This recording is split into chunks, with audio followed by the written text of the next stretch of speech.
here on CBS Sports HQ. Happy Selection Sunday to you. First four team has made the round of 32 in 11 of 12 years. Last year we had two first four teams make the round of 32, Pittsburgh and FDU, who famously knocked off #1 seed Purdue. As we take a look at the first four slate for Tuesday and Wednesday in Dayton, Ohio. Out of the Mountain West, Colorado State, 1.5-point favorite against Virginia. A total in that game is 118.5, so you'd think maybe hit the under because that's the way Virginia plays. We'll see if Colorado State wants to play that way as well. Wagner and Howard in the game on Tuesday as well. The winner plays #1 seed North Carolina in that region. Colorado, a 2.5-point favorite against Boise State, also out of the Mountain West. Colorado, a 2.5-point favorite, playing on Wednesday. The winner of that game will play the 7 seed Florida. Grambling State making its first NCAA Tournament appearance, taking on the Big Sky champion Montana State, a 4.5-point favorite. The winner of that game plays #1 seed Purdue in the Midwest. All right, back here in studio, Keem Dermott alongside Matt Norlander, Tim Doyle, Joe Musso, as we take a look at the first four. As I mentioned, the first four team has made the round of 32 in 11 of 12 years. I'm going to come to you for the pick in the game. I'm going to come to you for the gambling edge because we want to put knowledge in your mind, money in your pocket, or as Joe would say, you watch, you wager, you win. So we're going to print the T-shirts for that as well. We'll have a couple T-shirts. All right, we'll start with our first game here. Colorado State, Virginia. Who's moving on to play Texas? I'm going to go Colorado State. I believe Colorado State has the better team. It's got the best point guard on the floor. Virginia has Ryan Dunn, a top 5 defender in the sport, and Reese Beekman, a top 15 defender in the sport, but it cannot score. Colorado State, I think, will be as motivated as any team you'll find in the first round because it has no business being in Dayton. Nico Medved, a really good coach, really good team. I'll take Colorado State to win.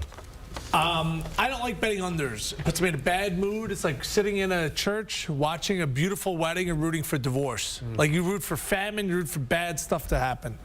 I've been to Dayton's arena this year. Their rims are tough. I shot around there. The rims are really tough, especially first time through. What are these teams? First time through. What has Virginia been relying on since Tony Bennett's been the coach there? Defense. Isaiah Stevens is amazing, but they're going to be able to lock him up. Ryan Dunn, ironically, went to my high school. I know his dad, Ed Dunn, really well. We just ran a tournament together. Know these teams inside and out. I think this is first one to 56 points. And then they just stop the game, everybody. So give me under in this game. All right, so we find an edge there on the under with those turnaround jumpers of Tim Doyle not going down. I love a good rim handicapping, and when you've been in the building, the rim was tough. I remember looking at it, I go, oh, this rim's really tough. Yeah, tight, really You're tough. not going to get that anywhere but right here on CBS Sports HQ. We got to hit all 4 of these first 4. Next up, we got Wagner and Howard, 2.5 between them, total 129.5. Matt, I'm coming your way here first. Howard making back-to-back appearances, but I don't know what getting tagged by the Jayhawks gets you. How do you break these two down? Well, Howard rates as the slightly better team overall. Howard's got a good story. Seth Towns, who has been around for 7 seasons. He's gone through injury after injury after injury, started his career at Harvard, played at Ohio State, and now he's a big, impactful player at Howard. I think he shows up in this game and plays well. Wagner is a fun team. It's in his first tournament in 21 years. This actually, in the first 4, we usually, one of those 16-on-16s winds up actually coming down like to the final few possessions almost every single year. And of the 2 16-on-16s we have, I think this one's more likely to be that game. I will go with Howard to get it done. The Bison pull it out, and they move on to the round of 64 proper. I'm sorry, I just can't get past that someone out there is named Howard Wagner, and he's a CPA for Crow LLP. You got his link yeah, I wanted to see it. Yeah, that was like the first thing. There's somebody out there. There's many people out there, and their name is Howard Wagner. There's probably somebody named Wagner Howard. Not as great as name. No. And not as popular. True. Matt, who did you take in this game? I took Howard. I'll take Wagner. Okay. I mean, that's how these are not easy to handicap. I'll take the flip side. All right, well, whoever wins that game gets to meet North Carolina, so good on them. Our next game on Wednesday, Colorado versus Boise State. The 10 matchup there plays Florida, the winner, a 2.5-point favorite. Colorado coming off the loss to Oregon in the Pac-12 title game. Boise State was right there. What do you like in this game? Because this is a tough game to pick. It is. I'm not surprised Colorado's in the first four. I don't even necessarily heavily object to it. I do object. I didn't think any Mountain West team deserved to be in the first four here, and I don't think that both Mountain West teams will get out of it. I took Colorado State to win the other one. I'm going to take both teams from Colorado to win here. Colorado is a top 30 team in the country as far as I'm concerned. It's got Cody Williams, a potential top 5 pick. KJ Simpson is a borderline third-team All-American kind of player this season. Tons of talent. Down low, Tristan Da Silva has been so big for this team. It's a tough matchup for Boise State, which has 0 wins in its history. It's the team that has, there's never been a team with more appearances in the NCAA tournament without a win than Boise State now at double digits overall. It can win, don't get me wrong, it can win, but I actually think Colorado's more talented. I will go with the Buffaloes to get it done. I actually want to pick Boise State because I like Max Rice, and Tyson Degenhardt's going to have a game that ages into like 2050, and that's a compliment. That's not a dig. When your game can age like multiple presidents, like that's pretty good. Like he's going to be the same player in 20 years that he is right now. But I agree with Matt. I think Colorado's really talented, much more athletic. If you go through Boise's games this year against teams of NCAA caliber, you know, like especially in non-conference, they're just okay. They're going to need like a big shooting night from Max Rice. If he goes out there and hits 7 threes and they have a game where they make 13 three-pointers. But that's going to be a lot of games, guys. Like you're going to see upsets of teams that go 13 of 21 from 3. And you're going to see upsets of teams that go 4 for 25 from 3 because they can't make a shot. So for Boise State to win, I don't think they're the better team. They're going to have to shoot lights out, so I'll take Colorado. Yeah, you catch one of those 7-minute stretches this time of year, and the year is over. Let's get to this one, and I'm going to go money move first here. Montana State laying 4.5, totals 135.5, taking on Grambling State. Big Sky doesn't have a tourney win since 06, and we're laying points here. TD, where do your eyes go on that number? I'll take Grambling State. Matt?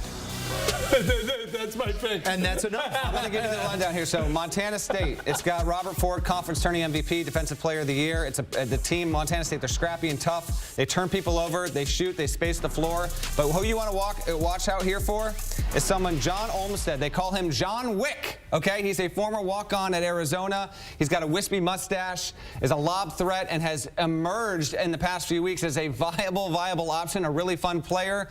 Congrats to Grambling State. You're in the NCAA tournament for the first time in program history. Grambling State and Stetson making their big dance debuts here. Love to see that, well overdue, but I have to go with Montana State. Matt Logie getting the job done in his first season. Remember, Danny Sprinkle was at Montana State last season, got him to the tournament. He went to Utah State, gets there right away, and then Logie gets this job with a roster rebuild. He's right there right away. Good job. I'd be looking at the total in this game. Once again, tough rims, two teams that are challenged a bit offensively at times. 135.5. Under. I'm betting all unders. The rims at Dayton, they were like impossible. They really were. Dayton's had some great shooting nights at home, but check out road teams that have come there. They have struggled throughout conference season. I'd be taking under in this game. Double rims in Dayton, something to keep an eye on. We're going to play unders in that building. The depth and knowledge always on display with these two gentlemen. We got plenty more to come. We're going game by game, pick by pick, each and every matchup, line by line, putting money in your pockets. Don't move. More HQ coming.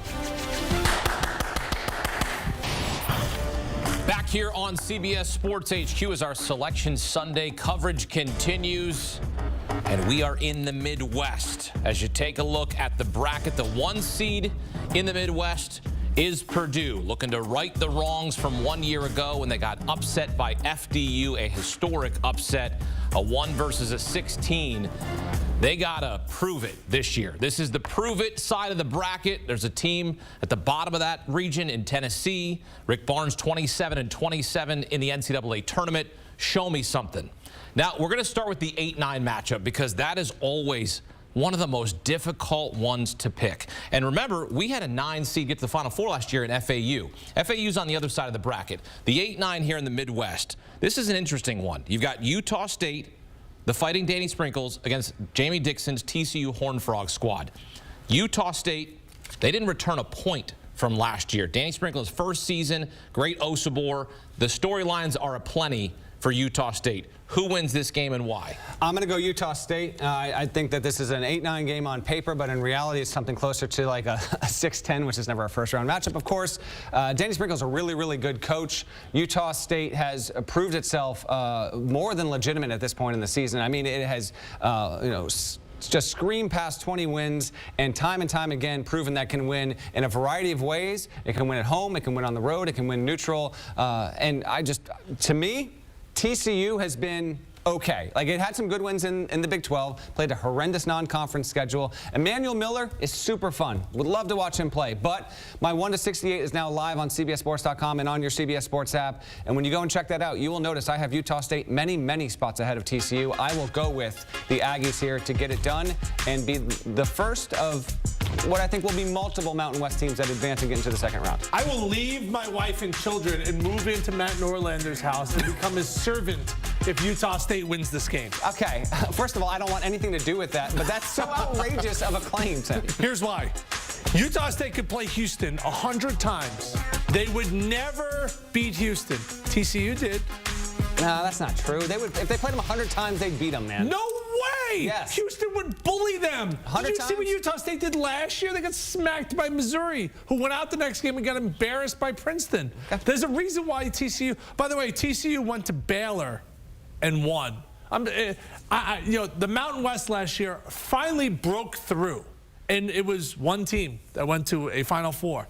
So they've been disappointing in years past. I know they got 6 teams in, and I know they get a lot of love on this network. I'm just not that high on a lot of those teams. I think TCU can win this game by 10. Or else, Matt, do I get a basement? If I get a basement, I need a window. Even if it's like a prison window, I'm okay with it. I do laundry. I'm a great cook. But if Utah State wins this game, I'm your guy. What's the next game? We are jumping into the Zags and McNeese. I don't see you agreeing on that one, but I think if I remember correctly throughout the show, this was something you two did sort of speak the same language on. Gonzaga laying 6.5 against McNeese. This is a 5-12. Matt, you promised me a 5-12. We did not get one a year ago. Is this where we find one? Man. Do it. Do it. McNeese do is it. good, folks. McNeese, do it, Rumi. McNeese is good. Can I do this? Gonzaga has made 8 straight Sweet 16s, longest active streak. The only teams in the tournament that have consecutive or multiple Sweet 16 streaks are Houston 4 tournaments in a row, Gonzaga 8. Everyone else that's in there is stuck at 1. A month ago, we were questioning whether they'd be in this bracket. We absolutely were. This feels like it's going to be really trendy. I will go with Gonzaga narrowly. Okay. Mark me down for a Gonzaga win. But this game is in doubt with a minute to go, and they barely escape. And why are they going to escape? Because I think Ryan Nembhard, the transfer from Creighton, I think he has one of his best games of the season. They get pushed to the brink, but they get it done. He didn't say it. He can't say it, so I'll say it for him. He's got them covering the number. Totally. And they should be favored because of past tournament history. Yeah, I think they should be 2.5. This line, watch how this line just goes like the other way. This is going to go to 5.5. I think this is going to go to 4.5 by game time. McNeese beat UAB, who's in the tournament, by 21. I know Michigan's not much. They beat Michigan. They beat UT Martin, who had an outstanding year out of the OVC. They won 30 games. Shahada Wells is the real deal. 27-27 to get this team into the tournament. And I know Ryan Nembhard's been through the wars. He's going to have his hands full on defense. And one thing I've watched from Gonzaga this entire season, because their 6-man, Braden Huff, is my next-door neighbor. So I watch a lot of Gonzaga basketball. Defense, Matt, physicality, optional for Gonzaga. McNeese State is a lock. Where's my hammer? You know, it's so hard to get this thing through the airport. Ball peen. So now I have like the Anchorman hammer. I'm like this, this thing, and I just start playing the flute. So give me McNeese plus the points here. Yeah, I'm gonna give you the Cowboys as well. I like McNeese. Give me McNeese. Oh yeah, I actually think they win this game. Give me Will Wade, and again, this is the prove it side of the bracket, and he's got something to prove. Kansas has something to prove because they didn't have Hunter Dickinson, they didn't have Kevin McCullough Jr., 2 of their best players, and they go up against Samford out of the Southern. Bucky McMillan here. This is a 13-4 matchup. If you catch Kansas, Matt, because we don't know what they're going to look like. You'd hope that Hunter Dickinson is back. You'd hope that Kevin McCullough Jr. looks good in that game. How are you evaluating this matchup? This is going to backfire on me immediately, but whatever. I didn't take Gonzaga, even though I kind of want to. I wasn't courageous enough to do that. I'm going to take Samford to beat Kansas. I don't know how effective Kevin McCullough Jr. will be. Hunter Dickinson did have a shoulder issue. They're both expected to play. Now, are they going to play at 90%, 80%, 70%? McCullough Jr. will not be at 100%. Kansas does not have depth. Samford gets up and down the floor, is among the most high-tempo teams in the country, loves to shoot threes. It's 8th in the country in three-point accuracy. It plays 10, 11 guys. This is a photo-negative situation. I'm going to go Sanford in this game. Bucky McMillan, prepping for him, it's going to be a brutal scout for Bill Self. Now, what's interesting is kind of like really in the weeds here. Bill Self, considered the best coach in the sport, and like he will have his team ready, but they can only play so many guys.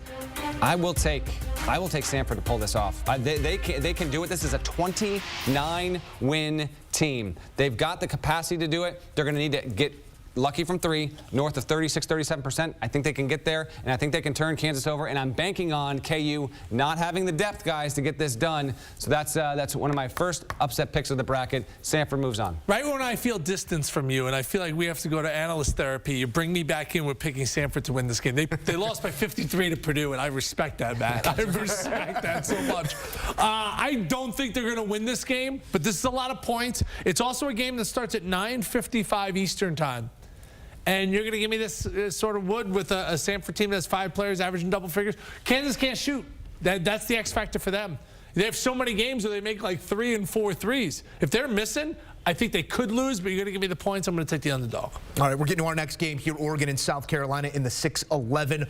1.5 points between them. South Carolina, our short favorite here, TD. Taking a look at Oregon's ATS numbers, 3-10 their last 13. But they show up come tourney time, 6-1 against the spread their last 7 tournament games. Now, I know we're spreading that across talent and years.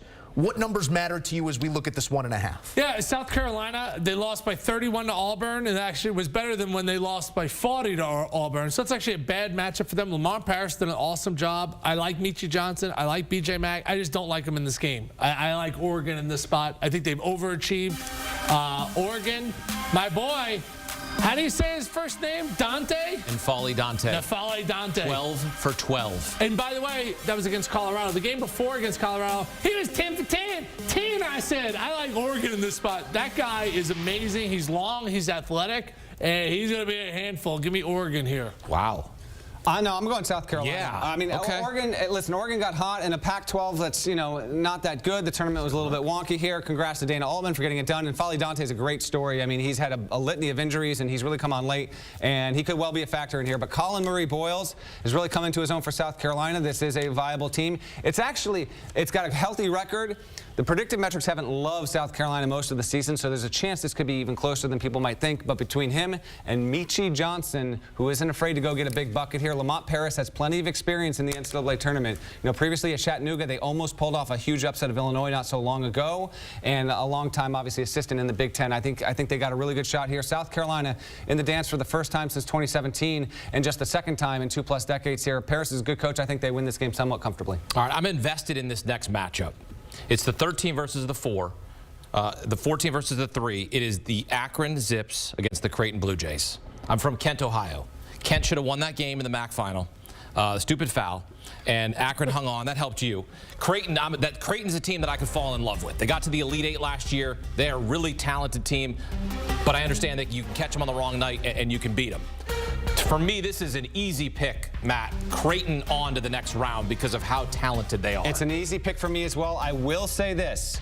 We have a potential fantastic battle down low. Enrique Freeman, if you don't know him, you're going to get to know him. He plays for Akron. He is an outstanding rebounder, one of the best in the country. He's going to battle up against Ryan Kalkbrenner. They're two different kinds of big men, but I'm fascinated to watch that. Akron does not have the starting 5 to match up with Creighton. I think Tim's going to tell us in just 1 second. I think he thinks this might be close. To me, I don't think it will be. Give me Creighton, and give me Creighton by double digits. I think this one's a snoozer. I think Creighton's amazing offensively.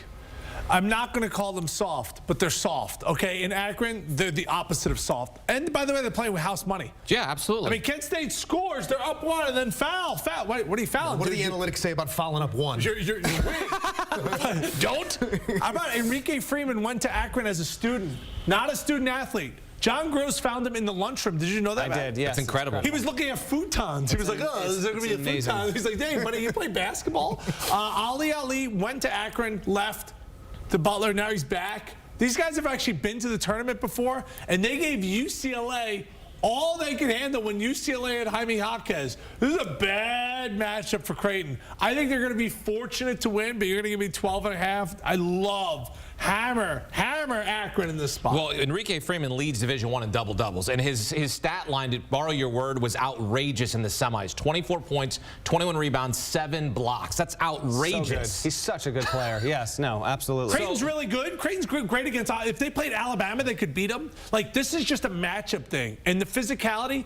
Akron reminds me of like a St. John's, a Providence. They don't like to be like touched. They want to play like a fluid style. This is a bad matchup for them. All right, last one to get to in the region is the 2-15. Tennessee was eyeing a one line heading into their conference tournament, laying 18.5 against St. Peter, who still stands at the gates, if I may, Matt Norlander. It's one of these big spreads, so give me a story to sink my teeth into with this matchup. I mean, the story is so obvious here. It is the fact that Tennessee has been a letdown in the tournament more times than not under Rick Barnes, and it just is coming off a plowing against Mississippi State. Can it recover? And St. Peter's, we know what it did just a couple of years ago. So I will, you know, every year we sit on the set, we talk about these games, and, you know, there's just a few 1-16s, 2-15s, and 3-14s that just seem like, come on, man. This is one of those games to me, like Tennessee should win this game by 20+ points. It is a terrific team. Dalton Knecht is the kind of dynamic offensive player that Tennessee has not had in the past decade.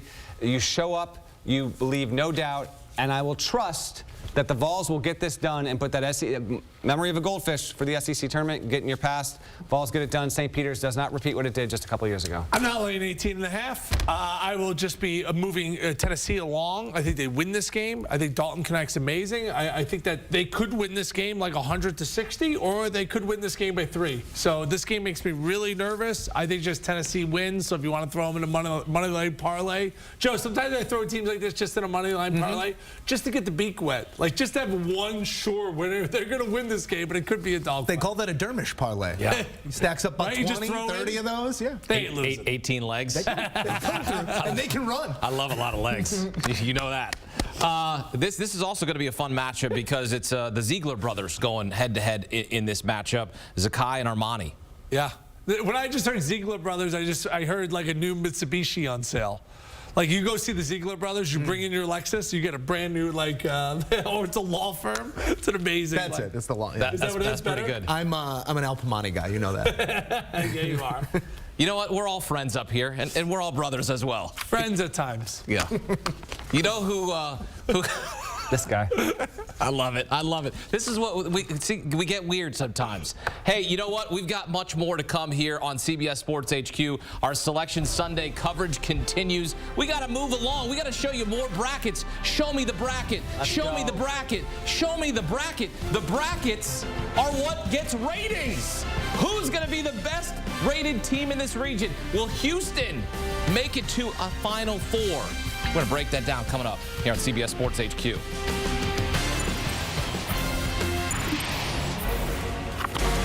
Next on our slate is the South region. Houston, your 1 seed.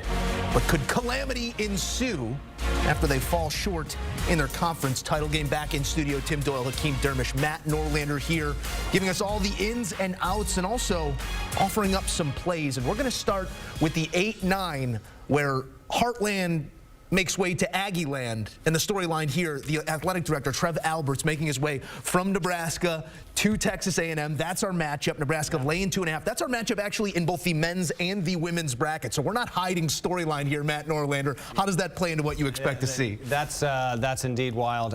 So this has the potential to be. I understand, like, you don't see Nebraska in the tournament very often. In fact, it's the only high major program without an NCAA tournament victory in its history. Again, no other high major program has never won a tournament game. Nebraska's going to try and get that done this season. It's got Casey Tominaga, who is a top 5 must-see player in this tournament. He's so entertaining. But A&M also has Wade Taylor IV and Tyrese Radford, and they're both bucket getters.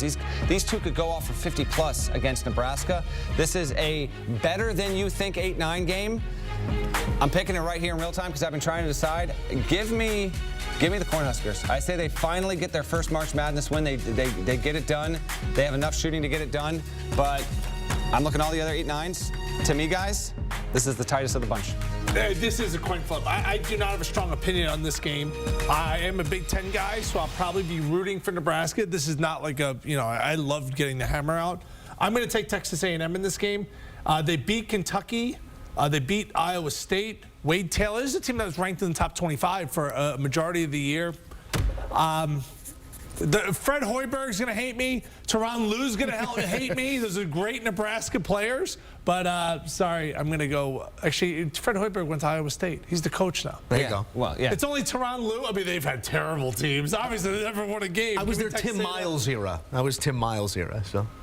You know, they actually had a racetrack right next to the old basketball. Don't ask me how I know that. But we all know how you know it, Tim. We all know how you know it. So the winner of that game moves on to play Houston, because Houston's going to defeat Longwood because they're going to rinse and get rid of what happened against Iowa State, the Big 12 title game. Congrats to Longwood out of the Big South. And Houston, though, the question for Houston is, how do you flush that performance, whether you scored 41 points, your fewest since 1951? You're Kelvin Sampson. You're going to coach this team. They're going to return to form. It's not going to be an issue. I think we will not have any problems with this whatsoever, frankly. This is because of the way that he coaches that team, the talent they have, and how good they are on defense there. So that is your 9:20 tip, by the way, on Friday night, TNT, Houston versus Longwood. Can I jump down to Wisconsin JMU? Is that cool? Can we?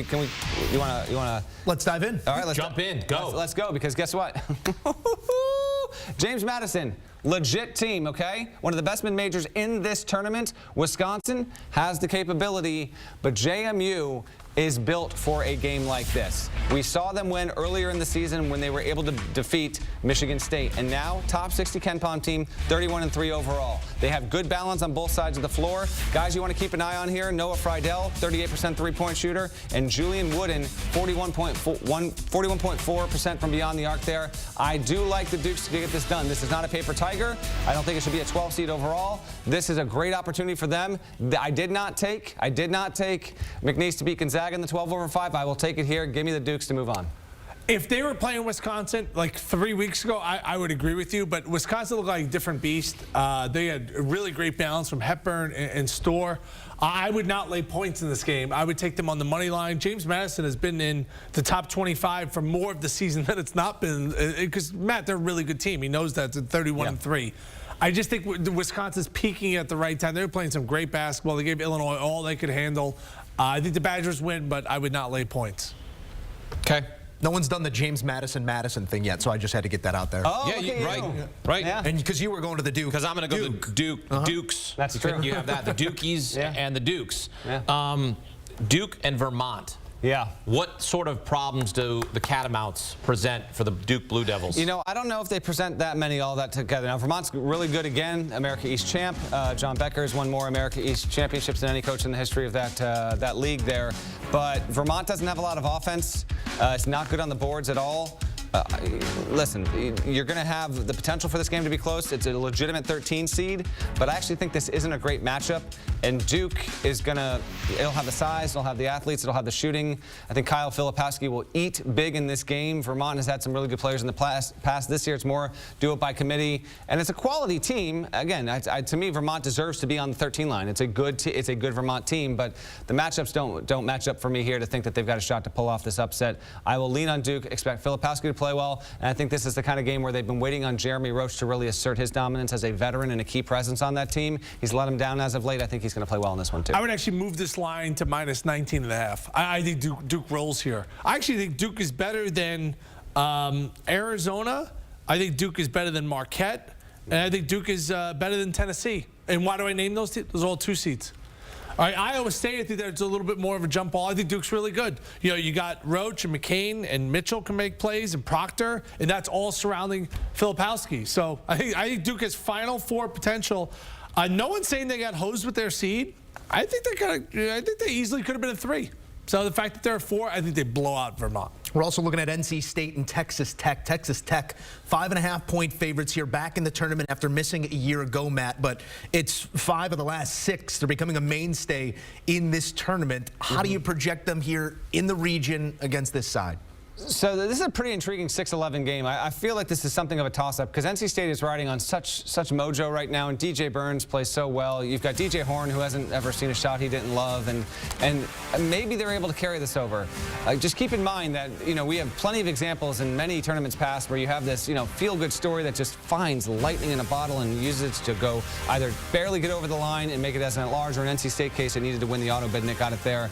Texas Tech kind of blended into the mix of the Big 12 this season. First year under Grant McCaslin. Hop Isaacs is your name to know, but they do have 5 players averaging double figures, and it is a good offensive team. I will go with the better seed here. I will go with McCaslin, Texas Tech. He has experience in winning in this tournament. He did it previously with North Texas, so I think this will be a TTU win, but I do think there's a heavy chance because of the way Texas Tech plays, and it's not super reliable defensively. I think there's a healthy chance this game is in doubt without less than 90 seconds to go. Well said. I think this spread should be 2.5. So the fact that I'm getting 5.5 with NC State, that's a big, because Grant McCaslin's an excellent coach, but he coaches defense really well. So his teams at times on offense have a tough time. And one thing about Horn and Burns is they're fun to watch. They can score. Yes, there's obviously that fear that you win 5 games in a row, you got nothing left in the tank. But I think this spread is wild. I think it should be like 2.5. I was way off in my Tim Doyle spread. So give me the dog here. I'll take NC State. Winner of that game plays the winner of Kentucky and Oakland, and really great storyline here for Oakland and Greg Kampe. He's been there for 40 seasons. You sat down with him. I mean, if you want to talk about, you want to get romantic and have a Cinderella story, this would be it for Oakland to knock off Kentucky. I don't see Kentucky losing this game, but to get here in terms of what Oakland has done this season, to do it for Greg Kampe, it says a lot about that team. It does. Trey Townsend is the name to know. He had the best game of his life in the Horizon Championship game, 38 points. He grew up around the program. His mom and dad played Oakland basketball, and he's an amazing story. And Kampe in his 40th season to be able to do this, and he's not close to retiring, he told me. It's really awesome. I feel like if we called Greg Kampe right now and he was willing to pick up in the middle of a scout, he'd have a hilarious comment about just what his team can't do to be able to hold Kentucky under 90 points. That's just Greg Kampe, very self-deprecating, very, very good coach. Kentucky has the firepower. I can't pick against them in this spot. They have too many weapons. Reed Shepherd, in my opinion, has been the best freshman in the country this season. He's insane from three-point range, better than 50%. And between him and Rob Dillingham, Oakland just isn't equipped to be able to keep those guys in check. In addition to everyone else they have, Antonio Reeves is their high scorer. He's a huge part of this as well. I like Kentucky to win and probably win with a lot of comfort. I got Kentucky winning it all. Yeah. So I've had them winning it all since December. So obviously I'm going to have them win it. If I was betting this game, 162.5. Give me over. Give me over. They're getting 100. If I could just bet, maybe just bet Kentucky team total when that comes out.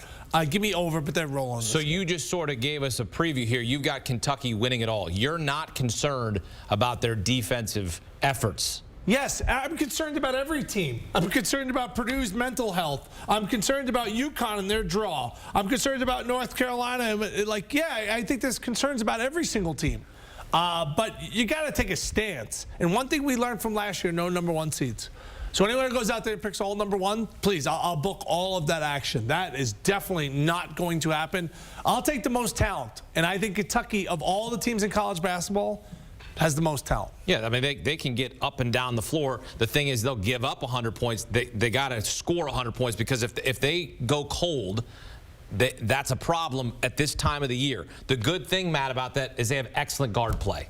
Oh, yeah. I mean, no doubt about it. It's extremely impressive. And I think if the guards show up the way that we expect them to, then a lot of the other issues dissipate. I mean, the defense, I don't see how we're going to see this team shape-shift its personality on that end. And I think you like Kentucky to win it all, Doyle. I cannot rely on them to be able to have a defensive effort for 6 games in a row.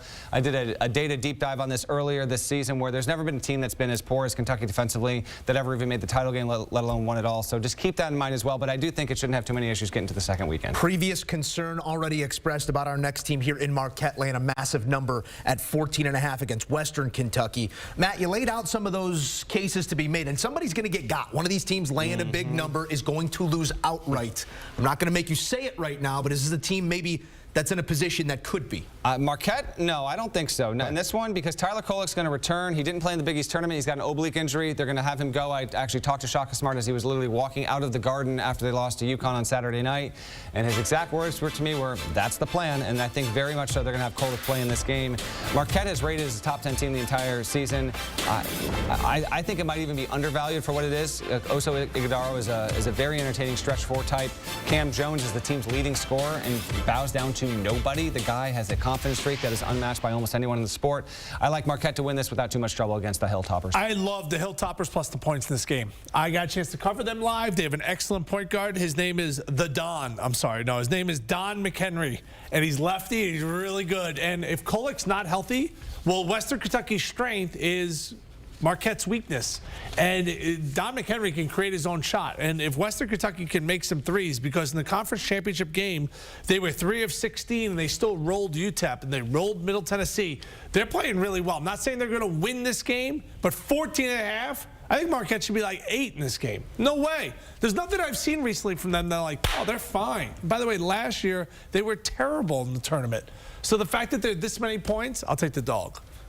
It's been a long time since the top overall seed walked away the winner of it all. Will this year be a departure from that reality? We take a dive into their region coming up next. We head east to break down all the matchups and offer you up a couple winners as well. Don't move, more HQ coming. Back here on CBS Sports HQ as our Selection Sunday coverage continues. UConn, the #1 overall seed out of the East region. One seeds have won 26 of 44 titles since seeding began in 1979. Last year snapped a streak of 5 straight titles won by a 1 seed when 4 seed UConn won it all. The Huskies, the #1 overall seed, looking to run it back for the first time since Florida did so in 2006, 2007. Back here in studio, Matt Norlander, Tim Doyle, Joe Musso, Hakeem Dermish here as we are picking the bracket, helping you win some money as well as we pick the games here on CBS Sports HQ. UConn facing Stetson. Welcome to the big dance, Stetson. Your first NCAA tournament appearance out of the Atlantic Sun. The Hatters face the Huskies, and this is going to be in Brooklyn. Yeah. And this is going to be basically Stores South once again, and this is going to be a path for UConn. But this is a tough region for UConn, Matt. Yeah, this is your 2:45 p.m. tip on CBS on Friday. By the way, I will be there for CBS Sports HQ and writing for CBSSports.com. UConn should not have any resistance here. Congrats to Stetson, first NCAA tournament, and you get treated to the reigning national champ UConn Huskies, who, by the way, I believe are best equipped to repeat more than any other team since Florida did it in 2006, 2007. They rate #1 across multiple predictive metrics, and they are coming in just an absolute wagon after running through the Big East tournament bracket overall. So I don't have too many issues with UConn, or I don't expect UConn to have too many issues with Stetson whatsoever. It's a lot of points, 26.5. You can only lay it. Yeah. So, I mean, if you take Stetson, you're a better person than me because they have what we like to call 0.0 chance of winning this game. 0.0. Exactly. It is not uncertain. We'll leave it at that. We got another game to get to here inside of the region. Northwestern, Florida Atlantic, 1.5 points. FAU with some recent pedigree. I'm sitting next to some purple right now, TD. I'm going to have you pick it here first. You scooping it up? You staying with the side? How about this line open, guys? Northwestern was 1.5, and now it's already FAU 1.5. I think Northwestern in this kills me because they were having a great year. I actually think, Matt, they shouldn't have gotten into the tournament. They got into the tournament for what they did before February. And then now no Ty Berry starting shooting guard, maybe no Matthew Nicholson starting center. One thing I know about Northwestern, depth after starters, I don't care what team you're on, is always an issue. FAU has John L. Davis, Elijah Martin. Not saying FAU should be 7-point favorite, but Boo Booey's going to have the game of his life, meaning he's going to have 45, and I frankly think he's running out of gas. This is a bad matchup for Northwestern. I like Florida Atlantic. Yeah, you know, Florida Atlantic's going to be a popular pick here because it made the Final Four. It's gotten a lot of hype all season long, preseason top 15 team and all that stuff.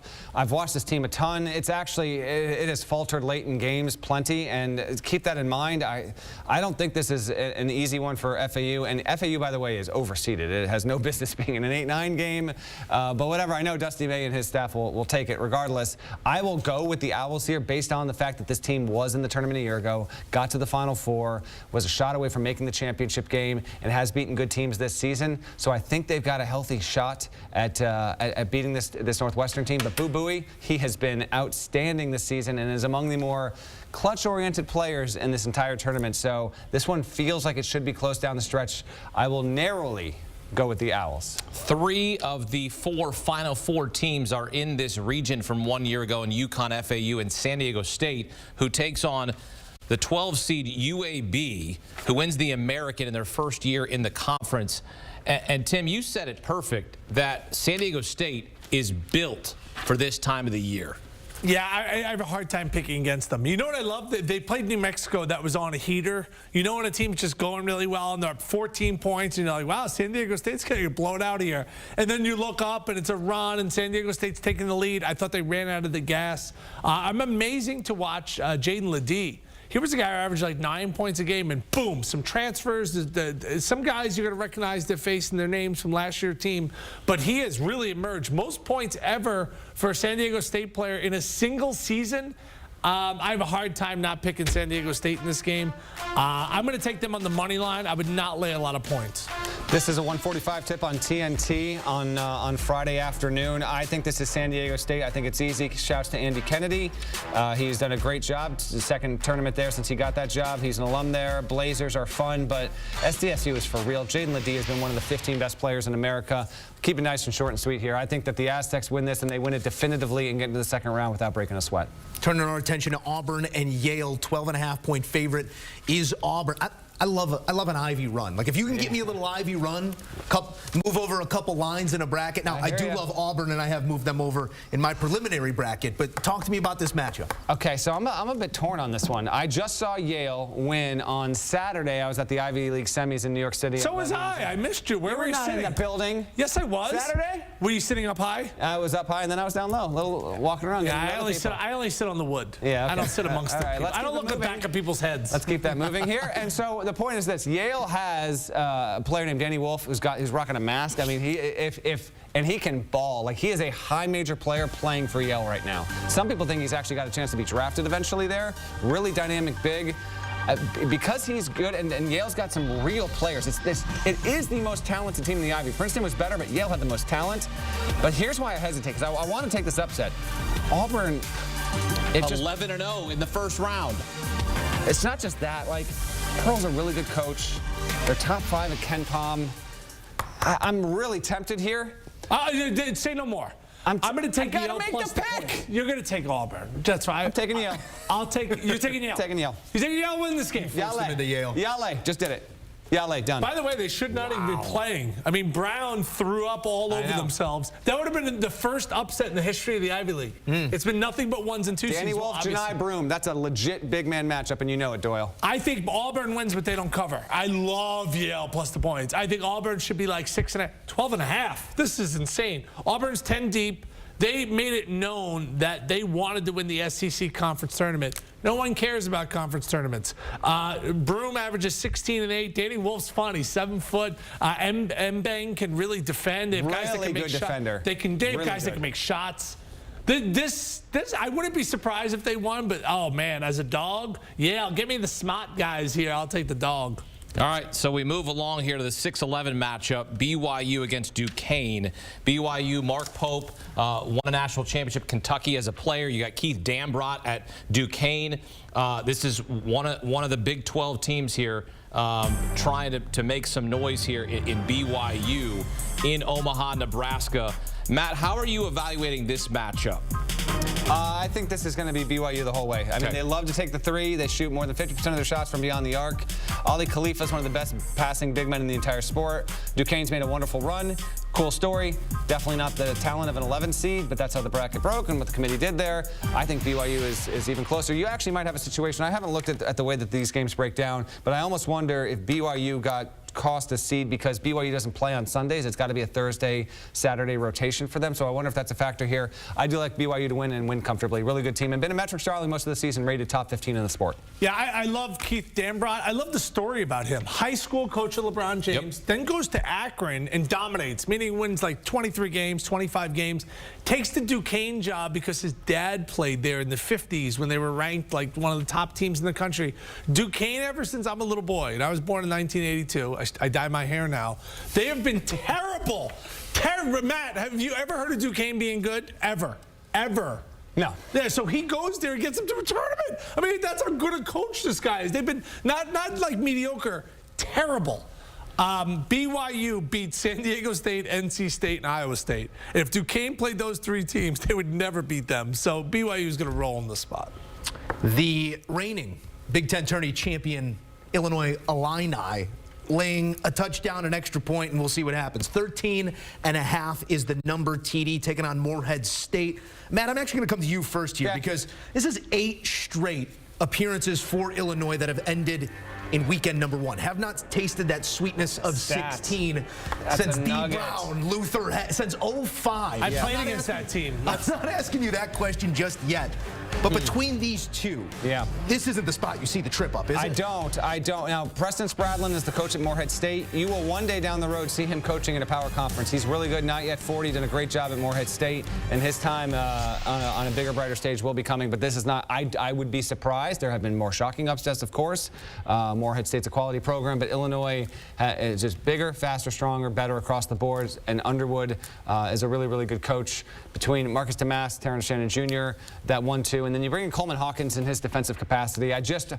Listen, I can't sit here and make a case for Morehead State to keep it close. I think that Illinois, this is one of those games, every tournament, either 1s, 2s, or 3 seeds, you get usually, 5 or 6 games or 4 or 5 games that they're just not that compelling. I fear that this might be one of those games. I don't think Illinois should have too much trouble. Yeah, totally agree. Morehead State played Alabama. They lost by 32, but they did much better against Purdue. They lost by 30. So I think that's what they're going to lose to Illinois. I like Illinois' draw. I think that they could get easily to Iowa State. That would be if they obviously keep advancing. I think Illinois has Final Four potential. Now, they would have to go through UConn in their bracket, but I think that would be a fantastic game. Illinois has pros. Terrence Shannon Jr., Marcus Domask, Hawkins, and they're playing great basketball. They have a spurtability. There's not many teams right now that could be down double digits, spurt, 12-0 run, 16-4 run. They have that in them. That's why I'd lay points here. Did you match up with James Augustine? I matched up with Darren Williams, who ended up being a heck of an NBA player. Yeah. But he was literally like the third guy on the team. So I got switched on him, and the scouting report was, I still remember it, he goes left and pulls up. So he went left, and I like Mr. Miyagi karate chopped down because he was going to shoot it, and then he crossed over so that I fell. Like I felt like I was surfing, like body surfing. Memories of March. And he hit a jump shot, and the place went wild. We lost 84-48 down there. It's tattooed on my back. All right, let's move to the 10-7 matchup here. Drake, who you love out of the Missouri Valley. I know you wanted to. Love the Drake. Need the Drake. Love the Drake. Washington State out of the Pac-12. Incredible story here. Kyle Smith leading them to the NCAA Tournament for the first time since 2008. Tripped up a bit down the stretch here. But, Matt, when you look at this matchup, we've heard Tim. He is basically the mayor of the MVC. And this is the final year of the Pac-12. So Washington State really trying to make some noise here in this tournament appearance. Yeah, how about Drake in on the 10 line here? And Indiana State didn't get in. That's interesting. I am going to take Washington State in this matchup. Drake has some wins against NCAA tournament teams. It's beaten. Who is it beating? I forget off the top of my head here. But Washington State has 2 wins over Arizona, beat Boise State. Miles Rice is a good player. Drake is really good on the defensive glass, and I think that this is a tremendous 7-10. The 7-10s across the board here I really like, but this one might be the best of them all. Miles Rice, his ability to lead this team, he's the most important player on the team. They don't do it all through him, but Kyle Smith, smart player, tough guy to scheme against as well. These are a couple of really, really good coaches. If you want by the way, aside, Darren DeVries and Kyle Smith are also candidates for current vacancies at the high major level. So this could very well be a case where these coaches are going against each other, and then once their seasons are over, they may not be at these jobs, a week or so from now. So keep that in mind as well. I will take Washington State to win. I love Drake. Need the Drake. Want the Drake. Need the Drake. Tucker DeVries, got to see him play. They beat Akron, who's a tournament team. They crushed out Oakland, who's a tournament team. They beat Nevada, who's a tournament team. No one wants to play Drake. No one wants to play Indiana State. I would lay 5.5 in this game. They're going to absolutely wax the floor at Washington State. Took you for a Lloyd Braun guy, myself. Next game to get to, South Dakota State, Iowa State in a 2:15. Give me the elevator pitch on this one, Matt Norlander. The elevator pitch is that once upon a time, T.J. Otzelberger coached at South Dakota State, got South Dakota State to the NCAA tournament, and now he is the coach at Iowa State, where they enter this NCAA tournament feeling as confident about themselves as maybe any team outside of UConn, and maybe just as much as UConn. Iowa State has Taman Lipsey, who is an undervalued guard nationally. Keep an eye on him. They do win by committee, but Lipsey's a wonderful two-way guard here. South Dakota State, it's a quality team. Eric Henderson is their coach. He's a very, very good coach, and I think that they've got a chance because of the way Iowa State plays. Sometimes Iowa State's more than okay to try and beat you 55-44, and I get that, but that can get you caught up here a little bit. So my elevator pitch is that they've got a chance. SDSU has a chance to actually have this game in doubt and interesting with about 4 minutes to go. So you're saying there's a chance? Saying there's a chance. You say, that's all you need to know. If Matt's saying there's a chance and you're getting 16.5 Hakeem, I mean, that's money in your pocket, knowledge in your mind. Other way around, but that's close enough. Okay, so I did the Summit Championship. I saw Zeke Mayo. He's South Dakota State's best player. He's really good. And they made shots. I don't think they're going to win, but I think everyone's excited because Iowa State overvalued, won their conference tournament, blew out Houston, so now you have to lay 16.5. I think they should be like 10.5, so I think you're getting a massive, massive edge here. Knowledge in your mind, money in your pockets, that's how you say it? Nailed it. Yes. Boom. Nail it here at South Dakota State. But it's so weird. On their notes, South Dakota State, it says, please do not call us San Diego State. Did you call them San Diego State today? No. I didn't. Let the record show. Let's go back and check the tape. You know, you could check the tape here. I called them San Diego State in the Summit League Championship. Why? Because it said on the notes, don't call us San Diego State. You can't say don't call me. I'm going to call you it. I think it's like a mind thing. I'm going to call my shot right now. Iowa State to the Elite Eight. I mean, that's not a shot. Yeah, I mean, there's Hey, release the confetti. let me go on a Remember how last season? I was really high on Kansas State. I was coming in with the music. I loved Kansas State. I pick a Big 12 team every year in the tournament. Sort of like I get on the bandwagon team. Iowa State's my team. The Fighting T.J. Otzelbergers. Is that like a? I'm not saying it's a state. I'm saying like if there's a team that's going to beat UConn, it's that team. Tell me the foreign guy's name because you know it. Oh, yeah, Milan Momcilovic. Let's go. Yes. Nailed it. The freshman. I love him. He's great. They have a really good player. Defensively, they're top 5 in the nation. Like, they could give any team fits in this whole tournament. I'm just Cyclones, okay? Did you call him San Diego State? Maybe. Yeah. South Dakota State. But I also told you, I reminded you, Tim, I reminded you that T.J. Otzelberger used to coach at South Dakota State. T.J. Otzelberger wears mediums. Yeah, he wears Joe Musso shoots. He might be able to go out and get a bucket. All of my clothes are tailored. He also could be a local wrestling coach. All right, we're going to go west. Let's go west. Let's go to break. Let's take a look at the bracket because that's what you want to see. And you want picks? We've got picks. North Carolina, the final #1 seed. They get the top seed in the West. We'll run through that sort of the region next on CBS Sports HQ. Back on CBS Sports HQ, Selection Sunday extravaganza as we give you game after game after game. We turn our attention to how the West will be won. And according to our Tim Doyle, it is an unbroken road of green lights for the top-seeded North Carolina Tar Heels. We will get there, but we will begin on an 8-9 line with another blue blood of sorts in Michigan State laying a short number against Mississippi State. Matt Norlander, I'm going to you because Tim Doyle is still crunching the numbers over here. What do you see between these two?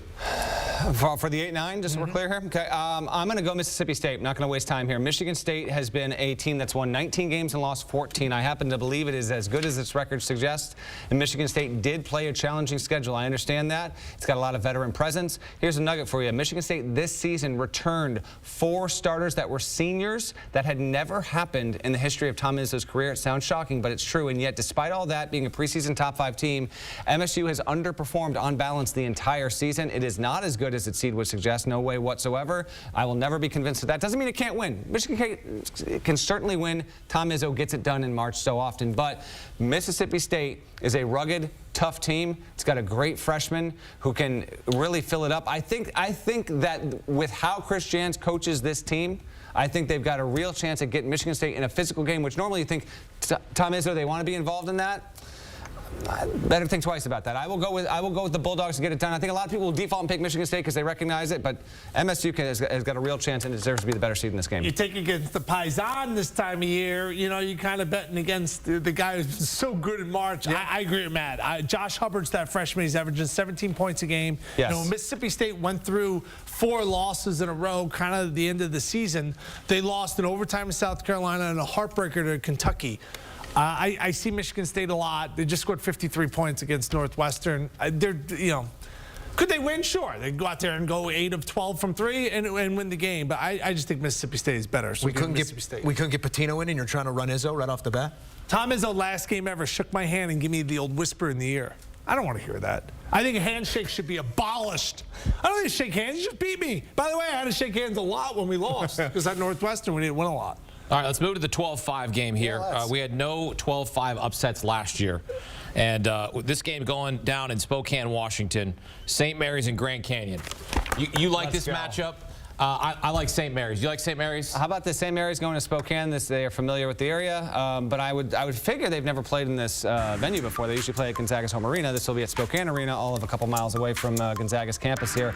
Grand Canyon, very much for real. Bryce Drew, really good coach, and GCU. The Lopes are loping into this bracket. They will have a wonderful chance here. Tyon Grant Foster, a legit talent. It's going to go up against the St. Mary's team that plays really good defense. It won its first-round game as a 5 a year ago, but has not broken through to the Sweet 16 in a number of years. And I think that's something that's on the table here for Randy Bennett. He's been able to get this team into the NCAA tournament plenty, but it's a matter of can you win multiple games? Get into that second weekend, because this is what, the 10th time he's brought St. Mary's to the tournament, but has only gotten to the second weekend, what, once or twice? I think they win this game.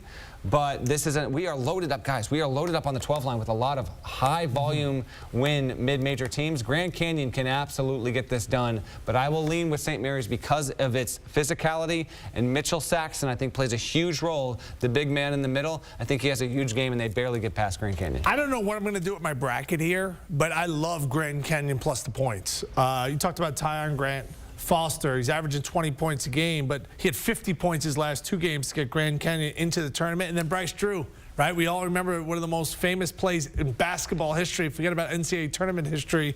You're going to give me points? I'm going to take the points. Give me the dog.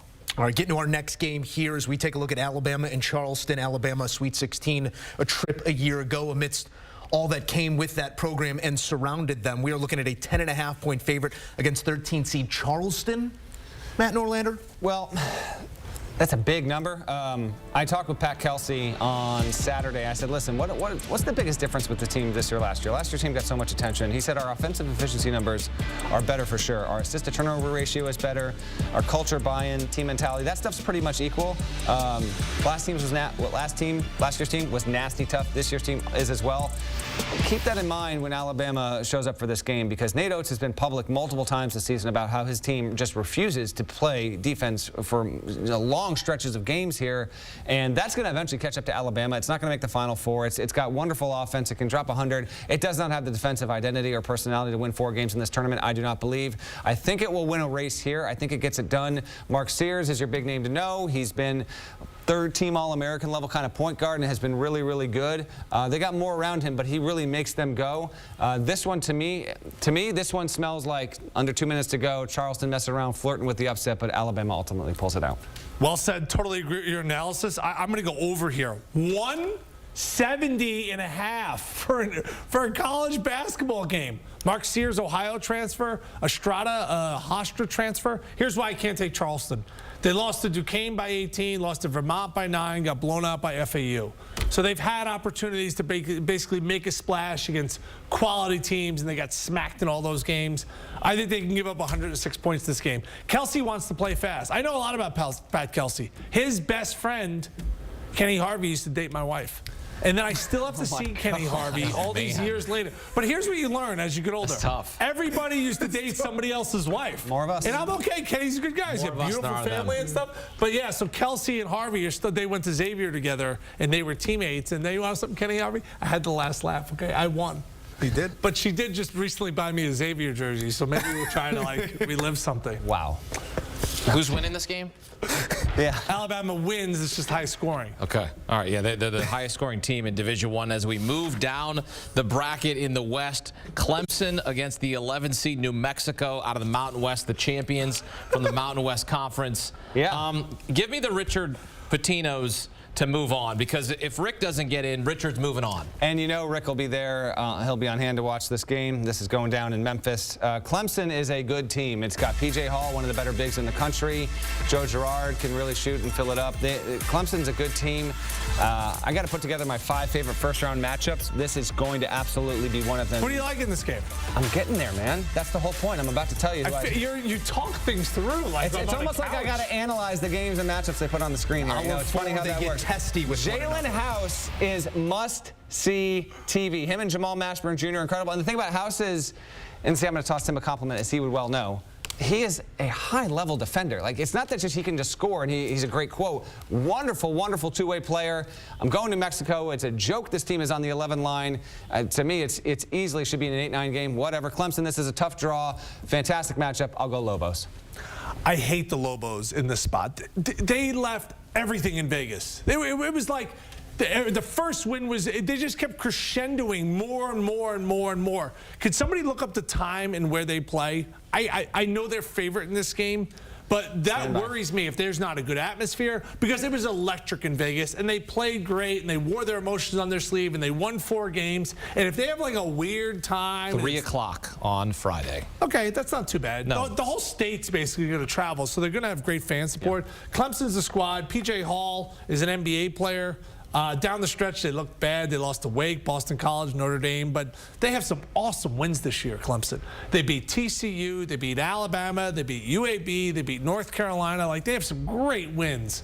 I loved what New Mexico just did. I'm just scared they're out of gas. So give me Clemson here. We got Colgate and Baylor coming our way as well. 13.5 the number. Any unrequited love between those two, or a story to tell? Or just you use Colgate? Where are we going with this one? Here's why I never pick Baylor, okay? Because Chip and Joanna, their stuff is cheap. And a lot of people, after they get their house done, because they're big Baylor fans, they're never happy. Too much shiplap. Yeah, they're always like with the Vermica and stuff. It never looks good. I have an impossible time taking Colgate. Love Matt Lengel. Think he actually deserves a job. Their point guard, Braden Smith's a triple-double threat. Baylor's got too much talent. They're way too athletic. Colgate makes some threes early, but they have no chance at winning. So maybe I don't lay the points and I just advance Baylor.